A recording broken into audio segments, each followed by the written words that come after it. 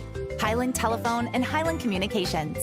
World-class connections with a local, hometown touch. Scenic Foods is about freshness, with meat cut in-store daily and special cut upon request. A deli that offers fresh meats and cheeses sliced to your choosing. A produce department offering fresh fruits and vegetables, and of course a full line of competitively priced groceries to meet your weekly shopping needs. Scenic Foods is about value and convenience. Don't have time to cook supper? Try our cheese sticks, pizza, and wings, as well as our fresh-made desserts and side dishes. Need to fill an empty pantry? We have all you need at Scenic Foods, located at 7352 Baker Highway in Huntsville. Odds are there's a Potter's Ace Hardware right in your neighborhood, with expert advice and the right tools and supplies to make your quick fixes even quicker. Around the block, what you need in stock, with people who know their stuff. Potter's Ace has a convenient location on Industrial Lane here in Oneida. Visit the helpful folks at Potter's Ace for all your home improvement needs. Potter's Ace, the helpful place. Forget the bucket. Stop buying those expensive car care products. For a supreme clean, visit T&T Car Wash in Oneida. T&T Car Wash features the latest in touch-free car wash technology. T&T's touchless automatic wash bays are tough on road grime, but gentle on your car's finish. These feature-packed automatics give you complete control of the wash, including a wheel brush option. Want to wash it yourself? T&T also has traditional wash bays. And don't forget the interior, both vacuum and shampoo stations available. For a dynamite clean, T&T Car Wash, Oneida. South Fork Physical Therapy is proud to support the Scott Highlanders and the Oneida Indians. With offices in both Huntsville and Oneida, one of our 6 doctors of physical therapy are always close by. We regularly treat back and neck pain, general sprains and strains, vertigo or dizziness, TMJ disorders, as well as post-operative patients. We accept all insurances and flexible payment plans are available. At South Fork Physical Therapy, we strive to make your experience accessible, affordable, and enjoyable. Home-style cooking with friendly service and a relaxed atmosphere. That's Razax. Razax offers breakfast served daily, just like Grandma fixed it, and daily specials like country fried steak, turkey and dressing, and of course, a fish fry every Friday. Razax has a full menu, ranging from quick and easy favorites like hamburgers and club sandwiches to comfort foods like pinto beans. And you'll love something off the grill, like grade A cut sirloin, ribeye, or shrimp kebabs. That's Razax on U.S. Highway 27 in Helenwood. Razax, country cooking and great steaks. I mean, he could have got to 50 without that. Yeah. Welcome back into Highlander basketball, our Highlander postgame wrap-up. We're a little slow getting our stats done. The reason is we did more talking than we did anything else during that break right there. And I think Woody probably got his numbers already added up, but we had some comments to make right there. And one of the things that I want to start out with right now, I talked about, well, you know, the Highlanders not getting a lot of foul shots in the second half and not for the game until I really looked at it, and then the Eagles only went to the foul line 9 times tonight compared to the Highlanders going to the line 12 times. So I guess I need to backtrack and take some of that back, but I still feel the Highlanders should have been able to go to the line several more times tonight. It's an interesting game as far as the Highlanders playing at Gibbs. We could never pull away from Gibbs. We could get a 6-point, we could get a 10-point, we could get an 11-point lead, and then here comes Gibbs off the strength of those 3-pointers, and they would just keep fighting back. They get within 6, they get within 7, and we'd have to build the lead back to 10 again. But the Gibbs Eagles would not go away on their home court, and a lot of that had to do with the 12 3-pointers they made tonight.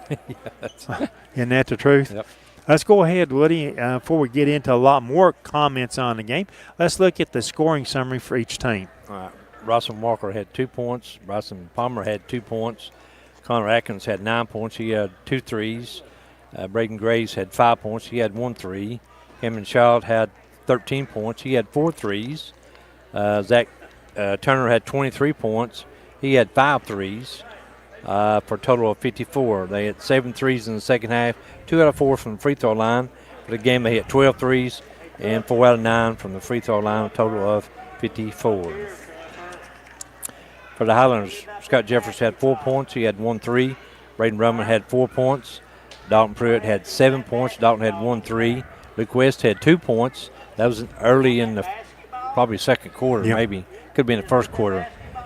Trey Morrow had 44 points, a new career high for him. He had 4 threes. Gray Todd had 2 points, and Caleb Woodward played in that score, total of 63. We had 2 threes. It was 5 out of 8 in the second half. For the game, we had 6 threes, and 9 out of 13 from the free throw line. 5 off 7 in the second half at the foul line. I don't know if you said that, but if you did. I had 5 out of 8. Sorry about that. Whatever. I mean, you're my official scorer. I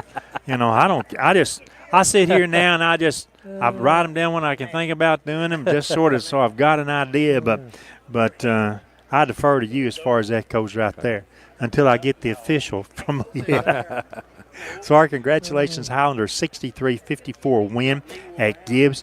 That improves the Highlander overall record to 23 wins and against 8 losses. I should mention that the 23 wins puts the Highlanders in the top 20 teams in the state against all classifications, and considering both public and private schools, D1 and D2, like that, puts us in the top 20 in terms of wins on the season. The Highlanders came into the night averaging roughly 72.4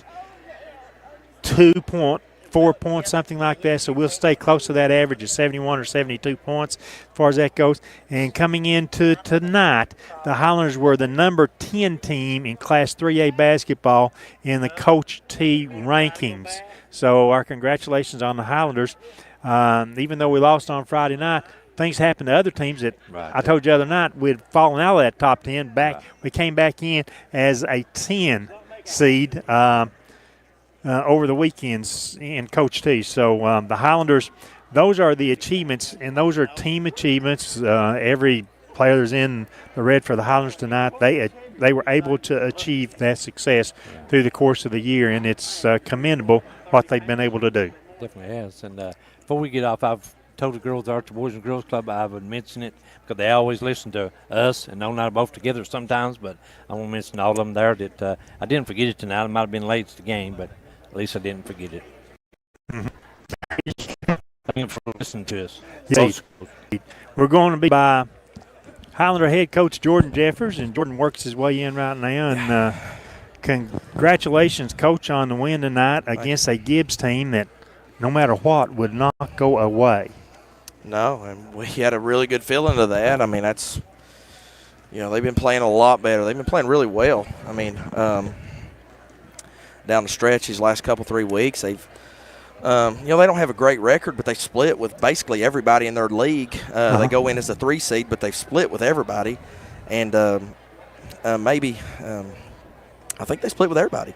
They played Northview, but just knew, they're young, and, they took them all season to get, it's taking them all season. They've been playing a lot better. The young little Turner kid's a good little guard. He's hard to stay in front of. He makes tough shots. I mean, they shoot tough shots, and then they make them. But, if you shoot tough shots all season, you're going to make some of them. I was disappointed in our ability to finish. At the 5-minute mark of the third quarter, we called a timeout. I think it was up 13, and that was the challenge, was to finish like a mature, senior-led basketball team. Right. And instead, they went on I think a 8-0 run. It was a 7-0 or 8-0 run. Yeah. It was one of those, yeah. And it's this hard. I mean, me and Coach Wright's talked about it, and I've even talked to other teams in our district about it. We don't have true rivals that we play year in and year out. Like tonight, Clinton's playing Oak Ridge at Oak Ridge. That's a rivalry game that matters. We haven't played a district game in 3 weeks. Right at 3 weeks. I mean, maybe a little bit more. Yeah. And not these games. It's just been hard. I mean, it's just been hard to keep our guys focused. They're so focused on what's in front of them. At least I hope so. And that's what it is. That these games, that not that they're not important, not that they're not meaningful. I don't know that they don't carry the same importance and intrigue as a district game. And I just don't think our focus has been great. not that we've practiced well. We have great participation. I mean, we had a really cool, fun Super Bowl party last night. Mm-hmm. I mean, we have our guys work really hard. I just I don't know that our focus has been great in the games. And I think we kind of been lackadaisical in some things. Even me, coaching them, and that that normally in the game that matters, as far as a seeding or season on the line or advancing, things we'd hold their feet to the fire, and not to we've played well. We just we've not played a district game in a long. That's hard. It's hard. I mean, we've only got 4 teams. And then we're done. We were literally done by the end of January. Right. I mean, and you talk about rivalries. I mean, this is the first time we've been in a district with any of these teams before, with the exception of Anderson County, 14 or 15 years ago. I mean, so when I was in school, our foes are we've not had a chance to build up that rivalry like that. Every time we do, it changes.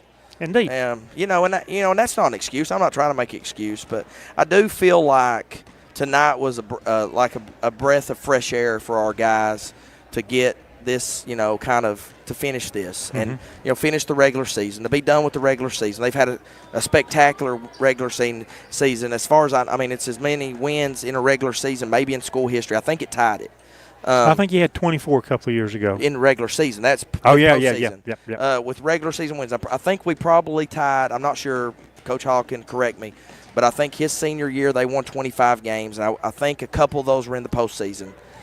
So we set your regular season win record, at 20. And that stuff, you want to do.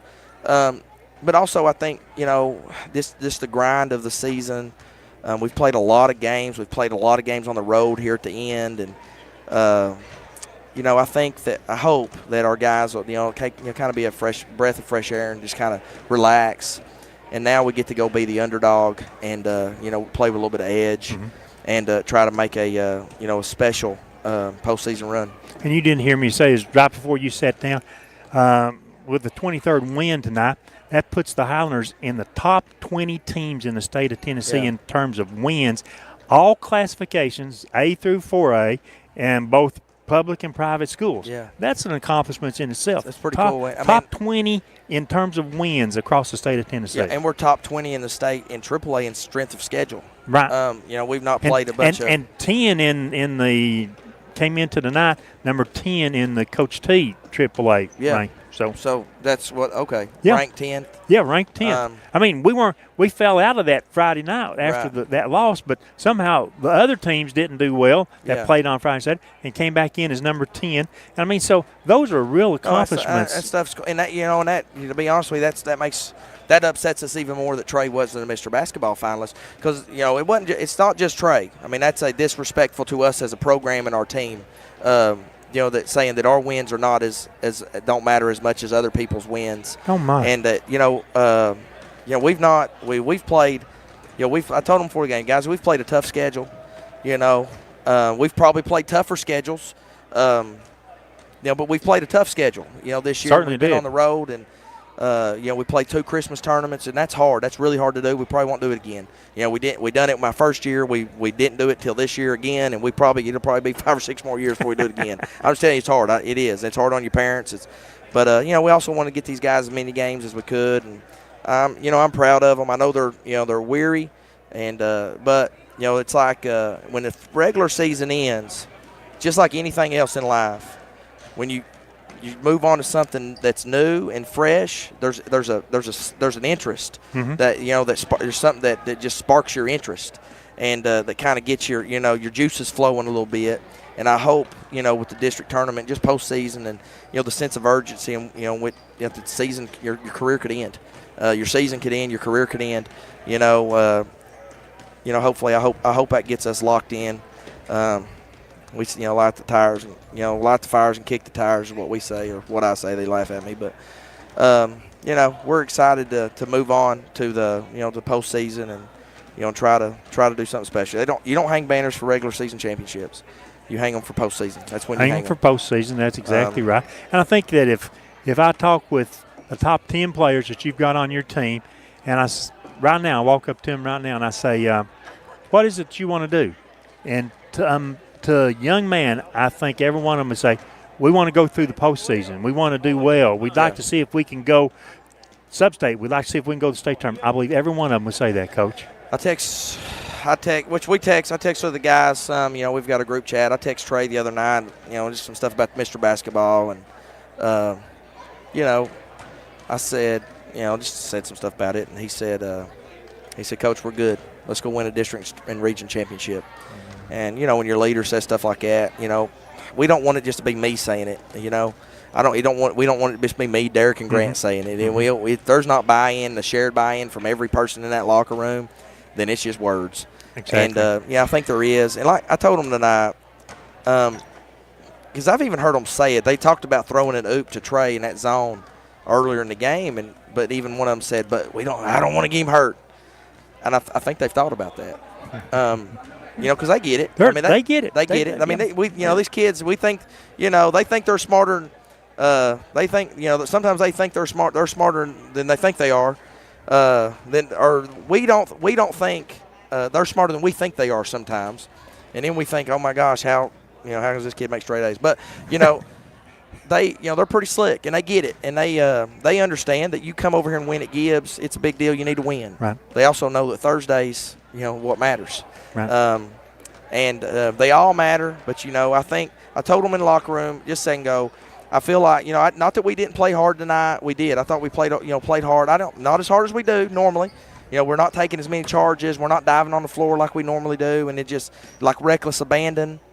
So I told them I feel like we're still on the edge. We play on the edge of of control and out of control and tough and playing hard. Thursday night, guys, you need to get over the edge. You know what I mean? It needs to be like that spark, and where you're diving on the floor and you're making plays and you're playing for each other, and it's reckless abandon. There can be no Fearless. Holding back. Right, there's no holding back. I get it. There might be holding back. In these non-district, this is a region game, but games that before tournament, we're right here before tournament. You'd hate for something to happen and somebody miss it. Yeah. But now Thursday, moving forward, no, it's reckless abandon. There's no excuse. On the back of our weight room shirts that we started wearing as soon as the Kingston game ended, we started back in the weight room. It says no excuses, just results. And that's kind of been part of one of our little mantras the entire season, and since the weight room at the end of right after state tournament last year, and these guys have worked really, really hard to put themselves in this situation to play in these games that matter with a chance to go back and get redemption. And we just asked them to stay in there and talk about it just a little bit, with just us leaving, us coaches, and them talk about it as players, what it felt like to walk off the floor at Kingston last year and literally have winning in your hand and it fall through your hand like sand. And some of their seasons ended. Some of our guys' careers ended. Right. And, how are we going to, how do we approach what's next? And, I think, I get it. Our fans are a little disappointed probably in how we've played the last little bit. Tell you, there ain't nobody more disappointed than their coach. But I would be highly disappointed if I didn't see a locked in, 100% on the edge, playing with a chip Highlander basketball team at Anderson County on Thursday night. Well, you're talking about right now, I think since the first of the year, you've now won 9 out of 12 games since January 1, since coming back to school. All those 3 losses, it's a grand total of 15 points. Yeah, and there's no bad losses. Not a single bad loss. Not a single loss to a bad team. I told them, I was upset after the Carnes game, and rightfully so. We didn't play good. Neither did Carnes. It was just bad basketball. They shot 21 more free throws than us, and that is our fault. I ain't saying that's official. That's our fault. And then we lost, Tuesday night at South Doyle, and I was upset Friday night. Saturday morning, I woke up and I really started thinking about, what we just done. We've been on the road for 2 games on 2 really good teams.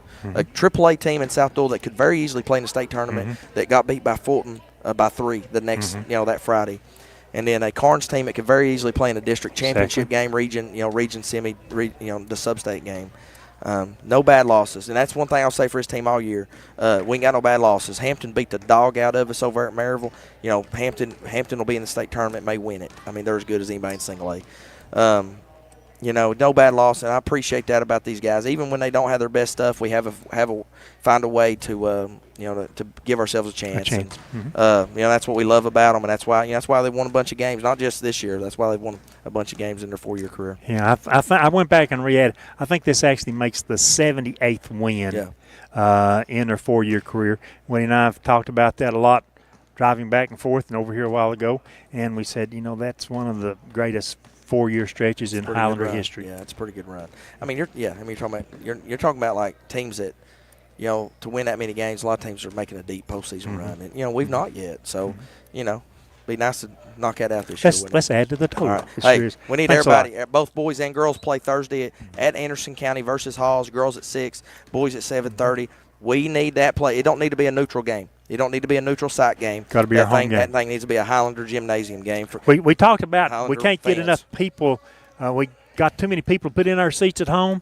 We got more seats than you can ever think of. There ain't no need for bleachers over at Anderson County. They can everybody come on over and watch them. We invite, we want everybody to come watch. We want our, if you're a Highlander fan, we want you to be over and watch us and help us do something special. Indeed. Thanks a lot, Coach Jeffers. Go Scott.